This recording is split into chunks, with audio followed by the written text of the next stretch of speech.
उसके बाद next syndrome है काउडन सिंड्रोम, बनायान रुवालकैबा रिली सिंड्रोम, बनायान रुवालकैबा रिली सिंड्रोम। ठीक है, इसमें जो मेन एज होती है इसके प्रेजेंटेशन की वो लेस देन 15 ईयर्स होती है। इसमें म्यूटेटेड PTEN जीन होता है। ठीक है, अब इसमें GI लेजन्स में हमारे पास हेमाटोमेटस पॉलिप्स हो जाते हैं, लाइपोमास, गैंग्लियोन्यूरोमास, इन्फ्लामेटरी पॉलिप्स, और इसमें जो है कॉलन कैंसर का रिस्क भी ज़्यादा बढ़ जाएगा।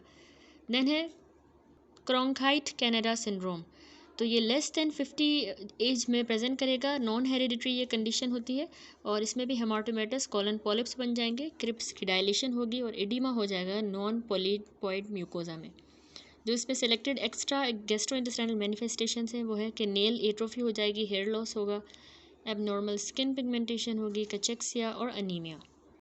उसके बाद है ट्यूबरस स्क्लेरोसिस, तो ये तकरीबन इन्फेंसी से लेकर एडल्टहुड के दरमियान होता है। इसमें TSC1 और TSC2 जीन म्यूटेटेड होते हैं।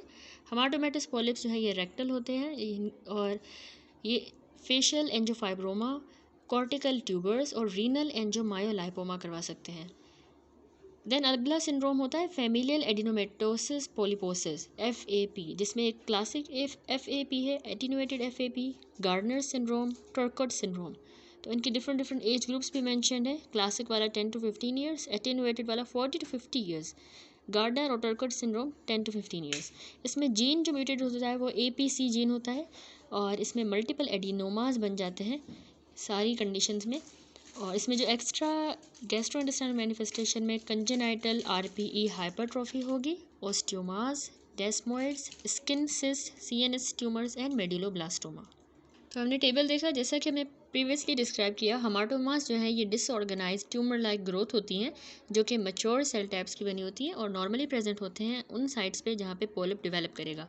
अभी हेमाटोमेटस पॉलिपोसिस जो सिंड्रोम्स होते हैं ये रेयर है, लेकिन ये इंपॉर्टेंट होते हैं कि हम इनको रिकॉग्नाइज़ करें, क्योंकि इनके साथ जो इंटेस्टाइनल और एक्स्ट्रा इंटेस्टाइनल मैनिफेस्टेशन होती हैं और इसमें जो नीड होती है to screen the family members, इसलिए हमें इनको जल्दी रिकॉग्नाइज़ करना होता है। इंपॉर्टेंट है कि हम रिकॉग्नाइज़ करें। सबसे पहला इसमें है जुवेनाइल पॉलिप्स। जुवेनाइल पॉलिप याद रखिएगा मोस्ट कॉमन टाइप है हेमाटोमेटस पॉलिप की। ये स्पोरेडिक भी हो सकती है या फिर सिंड्रोमिक। स्पोरेडिक वाली जुवेनाइल पॉलिप ज़्यादातर सॉलिटरी होगी, लेकिन जो नंबर है इसका वेरी कर सकता है 3 से लेके as many as 100 in the individual, जिसमें ऑटोजोमल डोमिनेंट सिंड्रोम हो जुवेनाइल पॉलिपोसिस का। अब जो एडल्ट होते हैं उनमें जो स्पोरेडिक फॉर्म है वो कभी कभार उसको हम इन्फ्लामेटरी पॉलिप भी कहते हैं, पार्टिकुलरली जब उसमें हमें डेंस इन्फ्लामेटरी इन्फिल्ट्रेट मिले। अब वास्ट जो majority of the juvenile polyps हैं वो बच्चों में जो 5 साल की उम्र से यंग होंगे उनमें होंगे। जुवेनाइल पॉलिप्स जो है कैरेक्टरिस्टिकली रेक्टम में मौजूद होते हैं और मोस्टली ये मैनिफेस्ट करते हैं रेक्टल ब्लीडिंग के साथ, यानी पेशेंट को रेक्टल ब्लीडिंग होगी। अब कुछ केसेस में इसका प्रोलैप्स भी हो सकता है और जो पॉलिप है वो एनल स्फिंक्टर से प्रोट्रूड कर रहा होगा। डिस्प्लेजिया हो जाता है small proportion of the juvenile polyps में जो है वो डिस्प्लेजिया हो जाता है, और जुवेनाइल पॉलिपोसिस सिंड्रोम एसोसिएटेड होता है with increase risk of development of adenocarcinoma with in the colon. ठीक है, उसमें एडिनोकार्सिनोमा बन जाएगा and at the other sides भी, कॉलन के अलावा भी। तो कोलेक्टोमी रिक्वायर्ड होती है ताकि हम लिमिट करें हेमरेज को, जो कि पॉलिप की अल्सरेशन के साथ एसोसिएटेड है। ठीक है, उस हेमरेज को सही करने के लिए हमें कोलेक्टोमी करनी होगी जुवेनाइल पॉलिपोसिस में। अब मॉर्फोलॉजी पता होनी चाहिए। जो इंडिविजुअल स्पोरेडिक और सिंड्रोमिक जुवेनाइल पॉलिप्स हैं ये ऑफन इंडिस्टिंग्विशेबल होते हैं, हम इनको डिफ्रेंशिएट नहीं कर पाते। ये टिपिकली पेडंक्यूलेटेड होते हैं, स्मूथ सरफेस होता है इनका, रेडिश से ये लेजन्स होती हैं जो कि less than 3 centimetre in diameter होंगी और डिस्प्ले करती हैं कैरेक्टरिस्टिक सिस्टिक, इनके अंदर स्पेसेस होंगी सिस्ट की तरह की। अब माइक्रोस्कोपिक एग्जामिनेशन में हमें स्पेसेस जो हैं वो डायलेटेड ग्लैंड्स की तरह मिलेंगी जो कि म्यूसिन और इन्फ्लामेटरी डेब्रिस के साथ फिल हुई होंगी। तो इस फिगर में भी देखें, यहाँ पे जुवेनाइल पॉलिप दिखाया गया है, हेमाटोमेटस पॉलिप। इस ए फिगर में नोट करें, इसका सरफेस इरोजन हो गई है और सिस्टिकली डायलेटेड क्रिप्स हमें नज़र आ रही हैं जो कि म्यूकस के साथ फिल्ड हैं, न्यूट्रोफिल्स के साथ और डेब्रिस के साथ, और साथ में सरफेस इरोजन भी हमें नज़र आ रही है। कुछ डेटा सजेस्ट करता है कि जो म्यूकोजल हाइपरप्लेजिया है कि इनिशिएटिंग इवेंट होता है पॉलिप के डेवलपमेंट में, यानी पहले जो है म्यूकोजल हाइपरप्लेजिया हो जाता है तो फिर पॉलिप बनता है। और ये जो मैकेनिज्म है ये कंसिस्टेंट है विद द डिस्कवरी कि जो म्यूटेशंस हैं in the pathway that regulate the cellular growth such as the transforming growth factor beta signalling, ये एसोसिएटेड होता है ऑटोजोमल डोमिनेंट जुवेनाइल पॉलिपोसिस में। That's it. उसके बाद आ जाता है हमारे पास नेक्स्ट प्यूट्स जैगर सिंड्रोम। प्यूट्स जैगर सिंड्रोम जो है ये रेयर ऑटोसोमल डोमिनेंट डिसऑर्डर होता है, जो कि डिफाइन हुआ है कि इसमें हमें मल्टीपल गैस्ट्रोइंटेस्टाइनल हमाटोमेटस पॉलिप्स मिलते हैं, मल्टीपल, और म्यूकोकुटेनियस जो है हाइपर पिगमेंटेशन हो जाती है, जो कि कैरी करती है increase risk for the development of several malignancies including the cancers हो सकते हैं कॉलन के, पैनक्रियाज के, ब्रेस्ट, लंग, ओवरीज और यूट्रस के, एज वेल एज टेस्टिस के, और बाकी भी अनयूजुअल न्यूप्लाज्म साथ में हो सकते हैं म्यूकोकुटेनियस हाइपर पिगमेंटेशन के साथ। Germ line loss of function mutation LKB1 STK11, इस जीन के अंदर जो है germ line loss of function mutation जो है ये प्रेजेंट होती है तकरीबन half of the approximately patients में, जिनको फैमिलियल फॉर्म होती है प्यूट्स जैगर सिंड्रोम में, as well as subset of patients में जिनको स्पोरेडिक फॉर्म होती है। तो ये जो जीन है LKB1 STK11 ये इनकोड करता है ट्यूमर सप्रेसिव प्रोटीन काइनेज को, जो सेलुलर मेटाबॉलिज्म को रेगुलेट करता है। येट ये एक और अनदर एग्जांपल है जो लिंक करती है अल्टर्ड मेटाबॉलिज्म और एबनॉर्मल ग्रोथ के दरमियान एंड द कैंसर रिस्क। ठीक है, मेटाबॉलिज्म अल्टर हो जाता है, फिर सेल एबनॉर्मल सेल ग्रोथ होती है और कैंसर का रिस्क। अब जो इंटेस्टाइनल पोलिप्स होते हैं ये ज़्यादा कॉमन स्मॉल इंटेस्टाइन में होते हैं, ऑल्दो ये स्टमक में भी हो सकते हैं, कॉलन में भी, रेयरली ये ब्लेडर और लंग्स में भी हो सकते हैं। तो जब हम इनकी ग्रॉस एवेल्यूशन करते हैं तो पॉलिप हमें लार्ज और पेडंक्युलेटेड नज़र आते हैं, इनका लोब्यूलेटेड सा कंटोर होता है लोब्स की तरह का। हिस्टोलॉजिक एग्जामिनेशन में हमें इनमें कैरेक्टराइजिंग एबोराइजिंग नेटवर्क मिलता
है जब ग्लैंड्स को है हमने कट किया है क्रॉस सेक्शन में। ठीक है, सेरेटेड सा आर्किटेक्चर, तो यहाँ पे हमने ये पूरा डिस्कस किया।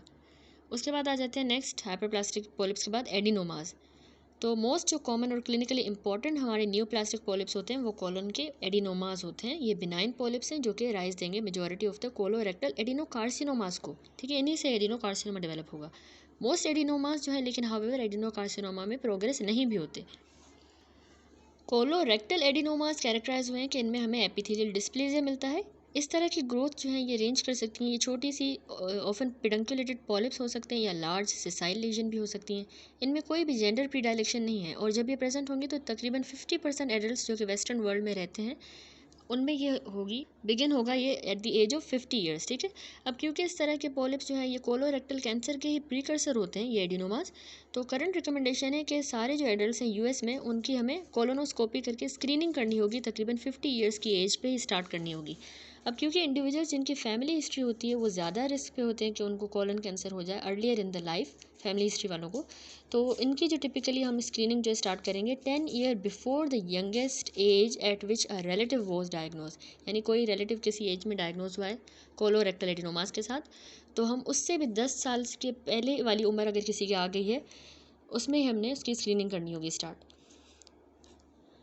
While adenomas are less common in Asia, ठीक है, एशिया में कम कॉमन है, लेकिन इनकी फ्रीक्वेंसी अब बढ़ती जा रही है in parallel with the increasing incidence of colorectal adenocarcinoma as the western diet and the lifestyle becoming more common. तो इस वजह से वेस्टर्न वाला हमने अडॉप्ट कर लिया, तो एशिया में भी अब कॉमन होता जा रहा है। टिपिकल जो एडिनोमास है वो रेंज करते हैं 0.3 से लेकर 10 सेंटीमीटर, याद रखिएगा, डायमीटर हो सकते हैं और ये पेडंकुलेटेड हो सकते हैं। 15.33 में देखें यहाँ पे ए फिगर में, ये हिस्टोलॉजिक अपीयरेंस है कोलोनिक एडिनोमास की। इसमें हमें ट्यूबुलर एडिनोमा नज़र आ रहा है जिसका स्मूथ सा सरफेस है और राउंडेड ग्लैंड्स मौजूद हैं इनमें। अब इसमें जो इस केस में जो क्रिप्ट की डायलेशन हो गई है और इसके साथ साथ रप्चर भी हो गया है और साथ में रिएक्टिव हमें इन्फ्लेमेशन भी नज़र आ रही है बॉटम ऑफ द फील्ड में। ठीक है, तो ये पेडंकुलेटेड या सिसाइल हो सकते हैं और इनका जो सरफेस है दोनों टाइप्स का, सिसाइल का और पेडंकुलेटेड का, उन उसका टेक्सचर जो है वेलवेट को रिजेंबल करेगा, वेलवेट की तरह का इसका टेक्सचर होगा। तो यहाँ पे ये पेडंकुलेटेड एडिनोमा दिखाया गया है, ठीक है, कोलोनिक एडिनोमा। यहाँ पे आ गया ये इसका वेलवेटी सा सरफेस। उसके बाद कह रहा है कि या फिर ये रेस्पेरी की तरह का होगा क्योंकि इसमें एबनॉर्मल एपिथेलियल ग्रोथ पैटर्न हमें मिलता है। अब हिस्टोलॉजिकली जो साइटोलॉजिक हॉलमार्क होता है वो हमें इसमें एपिथेलियल डिस्प्लेजिया मिलेगा, ठीक है, एपिथेलियल डिस्प्लेजिया। ये सी फिगर देखिए, इसमें डिस्प्लास्टिक एपिथेलियल सेल्स हमें टॉप पे नज़र आ रहे हैं जो कि जिनमें बहुत ज़्यादा न्यूक्लियर टू साइटोप्लाज्मिक रेशियो बढ़ गया है, हाइपर क्रोमेटिक हो गए हैं, इलोंगेटेड न्यूक्लियर हो गया है और न्यूक्लियर सूडो स्ट्रेटिफिकेशन हो गई है। इसको नॉन डिस्प्लास्टिक एपिथेलियम के साथ इसके साथ कंपेयर करें जो बॉटम में है, ठीक है। तो हमने कहा हिस्टोलॉजिकली इनका हॉलमार्क ही एपिथेलियल डिस्प्लेजिया होता है, याद रखिएगा, एडिनोमास का, कि मतलब हमें हाइपरक्रोमेजिया मिला, एलोंगेशन और स्ट्रेटिफिकेशन। अब इस तरह के चेंजेस मोस्टली जो हैं वो ईजीली अप्रिशिएट होते हैं सरफेस ऑफ द एडिनोमा पे, क्योंकि जो एपिथेलियम है वो फेल कर जाएगी to mature as the cell migrate out of the crypt. तो इस वजह से जो है वो एपिथेलियम में फेल कर रही है, तो इसलिए हमें ये सरफेस पे मिलते हैं, ठीक है, ये इस तरह के चेंजेस सरफेस पे ज़्यादा मार्क्ड होते हैं। अब जो पेडंकुलेटेड एडिनोमास होते हैं उनका स्लेंडर फाइब्रोमस्कुलर स्टॉक होता है। अगर हम फिगर भी देखें सी फिगर में, तो यहाँ पे देखें ये लो मैग्नीफिकेशन फोटो माइक्रोग्राफ दिखाई गई है इसकी पेडंकुलेटेड ट्यूबुलर एडिनोमा की। तो इसकी स्टॉक होती है एक जिसमें प्रोमिनेंट ब्लड वेसल्स होती हैं जो सब म्यूकोजा से ही डिराइव होती हैं। स्टॉक जो है ज़्यादातर नॉन न्योप्लास्टिक एपिथेलियम से कवर्ड होगा, लेकिन डिस्प्लास्टिक एपिथेलियम समटाइम उसमें प्रेजेंट होगी। अब एडिनोमास को हमने क्लासीफाई किया है, ट्यूबुलर होते हैं, ट्यूबुलोविलस या विलस, ये इनके आर्किटेक्चर के हिसाब से हमने इसको डिवाइड किया है। अब इस तरह की कैटेगरीज हाउएवर जो है लिटिल सिग्निफिकेंस रखती हैं इन आइसोलेशन। ट्यूबुलर जो है एडिनोमास वो स्मॉल होते हैं, पेडंकुलेटेड पॉलिप्स जो हैं वो कंपोज हुए होते हैं स्मॉल राउंड या फिर ट्यूबुलर ग्लैंड्स के। अगर हम फिगर देखें इस ए फिगर में, तो यहाँ पे हमें मैं आपको एक्सप्लेन कर चुकी हूँ कि ट्यूबुलर एडिनोमा नज़र आ रहा है जिसका स्मूथ सा सरफेस है, राउंड ग्लैंड है, क्रिप्ट की डायलेशन हो गई है, रप्चर हो गया और रिएक्टिव इन्फ्लामेशन भी हमें बॉटम ऑफ द फील्ड में नज़र आ रही है। तो यहाँ पे यही कह रहा है कि स्मॉल राउंड और ये ट्यूबुलर ग्लैंड्स के बने होते हैं। बाय कंट्रास्ट जो विलस वाले एडिनोमास होते हैं वो बड़े होंगे, लार्जर होंगे, याद रखिएगा, सिसाइल होंगे और वो पतली पतली स्लेंडर विलाय के साथ कवर हुए होंगे। तो इसको भी बी फिगर में देखें, इस तरह के ये होते हैं विलस एडिनोमास। ये ट्यूबुलर थे, ये विलस वाले जो है लॉन्ग हैं, स्लेंडर प्रोजेक्शंस जो कि रेमिनिसेंट्स हैं ऑफ द स्मॉल इंटेस्टाइनल विलाय, उसी की रेमिनिसेंट है, ठीक है, विलाय की। देन कह रहा है ट्यूबुलोविलस एडिनोमास वाली जो टाइप है इसमें मिक्सचर होता है ट्यूबुलर का और विलस एलिमेंट का। आल्दो जो फोकाई होते हैं इन्विजन के वो ज़्यादा फ्रीक्वेंट हैं विलस एडिनोमास में बनस्बत ट्यूबुलर एडिनोमास की। विलस आर्किटेक्चर अलोन जो है ये बढ़ाता नहीं है रिस्क कैंसर का जब पोलिप का साइज़ कंसीडर अगर हम करें। अब कह रहा है कि हिस्टोलॉजिक फीचर सिसाइल सिरेटेड एडिनोमास के, जिसको हम सिसाइल सिरेटेड पोलिप कहते हैं, इसके हिस्टोलॉजिक फीचर ओवरलैप करते हैं हाइपरप्लास्टिक पोलिप के साथ, और इसमें हमें साइटोलॉजिक फीचर डिस्प्लेजिया का भी नहीं मिलता, याद रखिएगा डिस्प्लेजिया नहीं होगा। तो यहाँ डी फिगर जो है इसमें सिसाइल सिरेटेड एडिनोमा दिखाया गया है, इसको कंपेयर करें। अच्छा, वैसे ये सिसाइल सिरेटेड एडिनोमा है जो कि गॉबलेट सेल्स के साथ देखिए लाइन हुआ है, और इसमें हमें टिपिकल साइटोलॉजिक फीचर डिस्प्लेजिया के नहीं मिल रहे। तो ये लेजन जो है इसको हमें डिस्टिंग्विश करना होगा हाइपरप्लास्टिक पोलिप से, कि मतलब इसमें क्रिप्स की इन्वॉल्वमेंट हो रही है। इसको हाइपरप्लास्टिक पोलिप से कंपेयर करें जो यहाँ पे इस फिगर में शोन है, कि मतलब इसमें हमें क्रिप्स की इन्वॉल्वमेंट मिलती है, याद रखिएगा अगर हम इसको हाइपरप्लास्टिक से कंपेयर करें। उसके बाद कह रहा है कि नेवरथलेस ये जो सिसाइल सिरेटेड एडिनोमास हैं जो कि कॉमन होते हैं हमारे राइट कॉलन में, तो इनको मैलिग्नेंट पोटेंशियल बिल्कुल वैसा ही है जैसा कन्वेंशनल एडिनोमास का होता है। अब मोस्ट यूजफुल हिस्टोलॉजिक फीचर है जो डिस्टिंग्विश करेगा इस तरह के सिसाइल सिरेटेड एडिनोमास को हाइपरप्लास्टिक पोलिप से, वो है कि इनमें हमें प्रेजेंस मिलती है सिरेटेड आर्किटेक्चर की through out full length of the glands, including the crypt base में भी associated with the crypt dilation, lateral growth होती है इसकी। ठीक है, तो ये इसके फीचर्स होते हैं, तो इससे हम इसको डिफ्रेंशिएट करते हैं हाइपरप्लास्टिक पोलिप से, जो हम यहाँ पे डी फिगर में देख चुके हैं। उसके बाद यही कह रहा है कि बाय कंट्रास्ट जो सेरेटेड आर्किटेक्चर है ये टिपिकली सिर्फ surface of the hyperplastic polyp तक ही कन्फाइंड रहता है। ठीक है, इसका जो सेरेटेड आर्किटेक्चर है। आल्दो जो मोस्ट कोलोरेक्टल एडिनोमास हैं वो बिनाइन फैशन में बिहेव करते हैं, लेकिन स्मॉल प्रोपोर्शन जो है ये इन्वेजिव कैंसर हार्बर कर रहा होता है at the time of detection, तब उसका वो इन्वेजिव टाइम चल रहा होता है।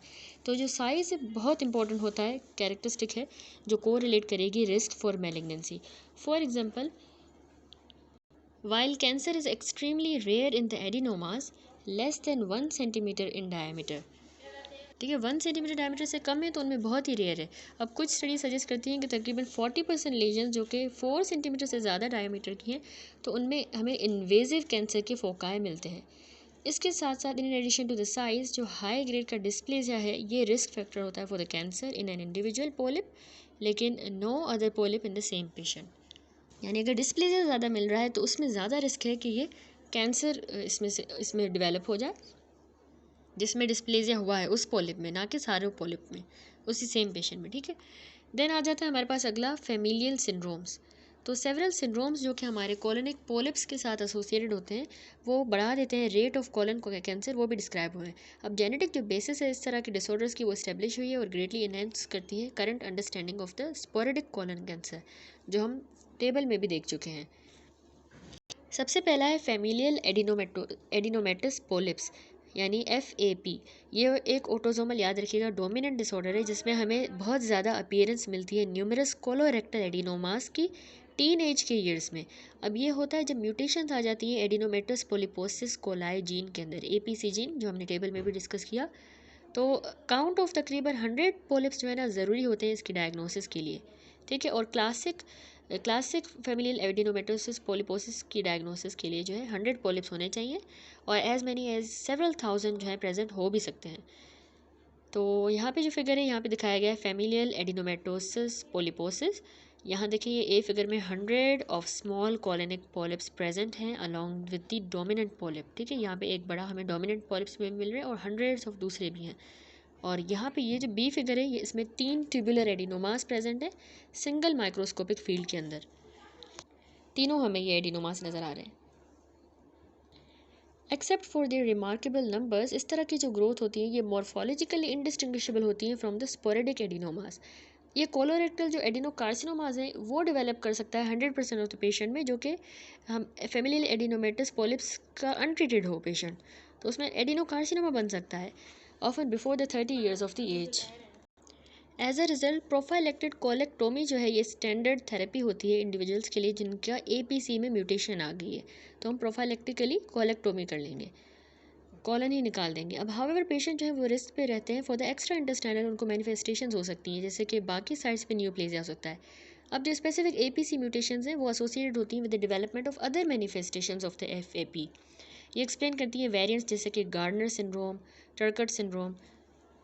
ठीक है, तो इन सिंड्रोम में स्पेसिफिक किस्म की APC म्यूटेशन होती है।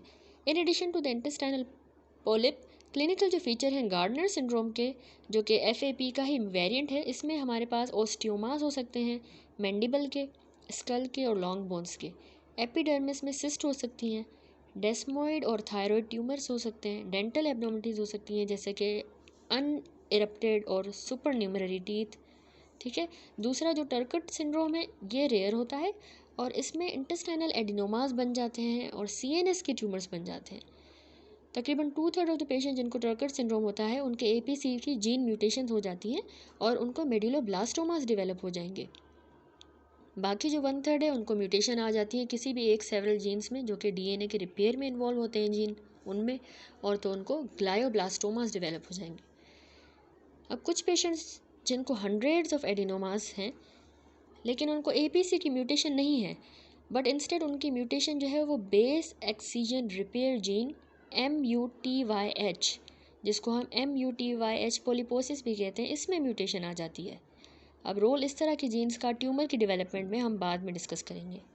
अच्छा, ये जो सारे हम फैमिलियल सिंड्रोम्स पढ़ रहे हैं तो इसके जो टेबल हमने सबसे पहला जो अभी हमने डिस्कस कर लिया फैमिलियल एडिनोमेटोसिस पोलिपोसिस, ठीक है। बाकी भी हम ओवरव्यू देख लेते हैं। तो इसमें हमने देखा कि एपीसी का या WNT पाथवे का मॉलिक्यूलर डिफेक्ट हो सकता है। टारगेट इसमें एपीसी जीन हो रहा है और ये ऑटोसोमल डोमिनेंट मैंने आपको बताया है डिसऑर्डर। इसमें कोई भी प्रीडोमिनेंट साइट नहीं है लेकिन हिस्टोलॉजी में हमें ट्यूबुलर विलस टिपिकल एडिनोकार्सिनोमा मिल सकता है। दूसरा जो हम डिस्कस करेंगे वो है hereditary non polyposis colorectal cancer. तो इसमें जो डिफेक्ट आता है वो डीएनए मिसमैच रिपेयर होता है। जीन आपने याद रखने हैं, टारगेट जीन MSH2 MLH1, ठीक है। ये hereditary non polyposis colorectal cancer में जीन इन्वॉल्व है। ये भी ऑटोसोमल डोमिनेंट है, राइट साइड इसमें ज़्यादा इन्वॉल्व होती है। हिस्टोलॉजी में हमें सिसाइल सिरेटेड एडिनोमास मिलेंगे, म्यूसिनस एडिनो कार्सिनोमा भी मिल सकता है। बाकी जो दो हम पढ़ेंगे, स्पोरेडिक कॉलन कैंसर 80%, दूसरा स्पोरेडिक कॉलन कैंसर जो 10 to 15% है। 80% वाले में APC WNT पाथवे है, 10 to 15 वाले में डीएनए मिसमैच रिपेयर। 80% स्पोरेडिक जो कॉलन कैंसर है उसमें APC टारगेट जीन होता है लेकिन 10 to 15 वाले में MSH2 MLH1, वही जो hereditary non polyposis colorectal cancer में है, यही जीन इसमें भी टारगेट हो रहा है। कोई भी ट्रांसमिशन इसकी नहीं पता, लेकिन 80 वाला लेफ़्ट साइड पे होता है, 10 to 15 वाला राइट साइड पे। हिस्टोलॉजी भी पता होनी चाहिए। 80 वाला जो है वो ट्यूबुलर विलस टिपिकल एडिनोकार्सिनोमा मिलेगा और 10 to 15 वाला sporadic colon cancer sessile serrated adenoma की तरह, म्यूसिनस एडिनोकार्सिनोमा की तरह हमें हिस्टोलॉजिकली मिलेगा। तो दूसरा वाला हम डिटेल में देख लेते हैं, hereditary non polyposis colorectal cancer HNPCC। इसको हम लाइंच सिंड्रोम भी कहते हैं, याद रखिएगा। ओरिजिनली ये डिस्क्राइब हुआ है by as a familial clustering of the cancers at the several sites. जैसे साइट्स कौन सी होंगी? Colorectum, endometrium, stomach, ovary, uterus, brain, small bowel, hepatobiliary tract और स्किन, ठीक है। इन सारी साइट्स पे यहाँ पे फैमिलियल क्लस्टरिंग मिलती है हमें कैंसर की। अब कॉलन कैंसर जो है पेशेंट में जिसको HNPCC ये वाला डिसऑर्डर है, इनमें कॉलन कैंसर जो है यंगर एज में ही हो जाता है बनिस्बत स्पोरेडिक कॉलन कैंसर के, और ये ऑफन राइट कॉलन में लोकेटेड होता है जो हमने टेबल में देखा। एडिनोमास इस डिसऑर्डर में प्रेजेंट होंगे लेकिन बहुत ज़्यादा, यानी पोलिपोसिस जो है, एडिनोमास तो प्रेजेंट होंगे लेकिन बहुत ज़्यादा नहीं होंगे, पोलिपोसिस नहीं होगी, ठीक है। तो बहुत से केसेस में सिसाइल सिरेटेड एडिनोमास एसोसिएटेड होते हैं इस डिसऑर्डर में, और म्यूसिन की प्रोडक्शन याद रखिएगा इसमें प्रीडोमिनेंट होती है सब्सिक्वेंट एडिनोकार्सिनोमास में। Just as the identification of the APC mutation in the FAP has provided molecular insight into the pathogenesis of majority of the sporadic colon cancer, dissection of the defect in this disorder has shed light on mechanism responsible for most of the remaining sporadic cases. अब ये cause कैसे होता है ये disorder HNPCC यानी कि hereditary non polyposis colorectal cancer, ये cause होता है जब इनहेरिटेड जर्म लाइन म्यूटेशन आ जाए जीन्स के अंदर जो कि इनकोड करते हैं प्रोटीन्स को, उन प्रोटीन्स को जो कि रिस्पॉन्सिबल होती हैं डिटेक्शन के लिए, एक्सीजन के लिए और रिपेयर ऑफ द एरर्स के लिए। जब DNA की रेप्लिकेशन हो रही होती है तो उन्हीं प्रोटीन्स में म्यूटेशन आ जाएगी तो ये सारे फंक्शन सही से नहीं हो पाएंगे DNA रेप्लिकेशन के दौरान। तो तकरीबन 5 जो है इस तरह के मिसमैच रिपेयर जीन्स रिकॉग्नाइज हुए, लेकिन मेजॉरिटी जो है इस डिसऑर्डर में वो इन्वॉल्व होते हैं या तो MSH2 या MLH1 जीन के अंदर, ठीक है। अब जो पेशेंट इस डिसऑर्डर के हैं वो इनहेरिट करेंगे एक म्यूटेटेड DNA को, ठीक है, सिर्फ एक म्यूटेटेड DNA रिपेयर जीन को इनहेरिट करेंगे, दूसरा वाला नॉर्मल अलील ही होगा। जब सेकंड कॉपी लॉस्ट हो जाएगी या म्यूटेशन की वजह से या एपिजेनेटिक साइलेंसिंग से, तो defect in the mismatch repair gene lead करेगा accumulation of mutation at the rate of 1000 time higher than the normal, mostly in the regions containing short repeating DNA sequences refer to as microsatellite DNA. देखिए उन short repeating जो sequence होते हैं DNA के, वहाँ पे mutation आ जाएगी जिनको हम माइक्रो सैटेलाइट डीएनए कहते हैं। देखिए ये इस वजह से हुआ क्योंकि वहाँ पे एक्यूमुलेट होना शुरू हो गई म्यूटेशन, जो 1000 टाइम्स ज़्यादा एक्सप्रेस हुई। अब ह्यूमन जिनोम कंटेन करता है अप्रोक्सीमेटली 50,000 से 1 लाख माइक्रो सैटेलाइट्स, जो कि प्रोन होती हैं कि उनमें एक्सपेंशन हो सकती है डीएनए के रेप्लिकेशन के दौरान, और रिप्रेजेंट करता है most frequent site of mutation in HNPCC। Consequence इस तरह के मिसमैच रिपेयर डिफेक्ट्स का और उसके नतीजे में जो माइक्रो सैटेलाइट की इनस्टेबिलिटी हो रही है, ये हम आगे कॉलोनिक एडिनोकार्सिनोमा वाले कंटेक्स्ट में डिस्कस करेंगे। नेक्स्ट है एडिनोकार्सिनोमा। तो एडिनोकार्सिनोमा कॉलन का बहुत ही कॉमन मैलिग्नेंसी है GIT की, जो कि मेजर कंट्रीब्यूटर है मॉर्बिडिटी में भी और मॉर्टेलिटी पूरी दुनिया में। अब by contrast to the small intestine, जिसमें तकरीबन 75% ऑफ द ओवरऑल लेंथ जो है हमारी GIT की, वो अनकॉमन साइट होती है बिनाइन और मैलिग्नेंट ट्यूमर्स के लिए। Among the malignant small intestinal tumours, adenocarcinomas और कार्सिनोइड यानी न्यूरोएंडोक्राइन ट्यूमर्स जो हैं, ये रफली इक्वल रेट्स ऑफ अकरेंस होता है इनका। उसके बाद लिम्फोमास और सार्कोमास। एपिडेमियोलॉजी देखिए, हर साल US में तकरीबन मोर देन 1,30,000 न्यू केसेस आते हैं और नियरली 50,000 डेथ हो जाती हैं कोलोरेक्टल कार्सिनोमा एडिनोकार्सिनोमा की वजह से। तो ये रिप्रेजेंट करता है nearly 15% of all cancer death, ठीक है, रिलेटेड डेथ, जो कि सेकंड होंगी टू द लंग कैंसर। अब ये कोलोरेक्टल कैंसर का इंसिडेंस जो है 60 से 70 साल की उम्र के दरमियान ज़्यादा होता है। 20% ऑफ द केस जो है वो, लेस दैन 20% केसेस जो है 50 उम्र से भी पहले हो जाते हैं। मेल्स इसमें याद रखिएगा ज़्यादा अफेक्ट होते हैं slightly than females. Colorectal carcinoma US में ज़्यादा प्रिवेलेंट है, Canada, Australia, New Zealand, Denmark, Sweden और बाकी सो कॉल्ड जो डेवलप्ड कंट्रीज़ हैं, जो कि इस तरह का लाइफस्टाइल और डाइट शेयर करती हैं। अब जो इसका इंसिडेंस है इस तरह के कैंसर का, वो 34 कम है इंडिया में, साउथ अमेरिका में, अफ्रीका में। जापान में जहाँ पे इसका इंसिडेंस पहले लो था, अब इसके रेट्स बढ़ते जा रहे हैं इंटरमीडिएट लेवल पे, यूनाइटेड किंगडम की तरह, प्रेजुमेबली क्योंकि उनके भी लाइफस्टाइल में और डाइट में चेंजेस आए हैं।